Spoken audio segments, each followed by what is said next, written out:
Hello అండి, welcome back to Traitha collections. నేను మీ సురేఖ మీ ముందుకి మంచి beautiful baby pink colour HD పాలిష్లో ఉండే సెట్ తీసుకొచ్చానండి. ఎంత బ్యూటిఫుల్గా ఉందో చూసారా? సరే, క్లియర్గా చూసేసుకోండి.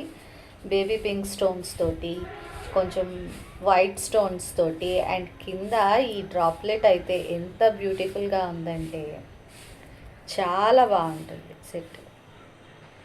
అండ్ దీనికి ఇయర్ రింగ్స్ కూడా ఎంత బ్యూటిఫుల్ ఇయర్ రింగ్స్ ఇచ్చాడంటే పెద్ద సైజ్ ఇచ్చాడు. ఇయర్ రింగ్స్ కూడా చాలా పెద్ద సైజ్ ఇచ్చాడు. మంచి ఇయర్ రింగ్స్ ఇచ్చాడు. నైట్ టైం పార్టీస్లో ఎంత బ్యూటిఫుల్గా ఉంటుందో. మంచి డార్క్ కలర్ శారీ కట్టుకుని పెయిరప్ చేసుకుంటే ఎంతో బ్యూటిఫుల్గా ఉంటారు. ప్రైస్ వచ్చి 1100 ఫ్రీ షిప్పింగ్ అండి. 1100 ఫ్రీ షిప్పింగ్. Thank you.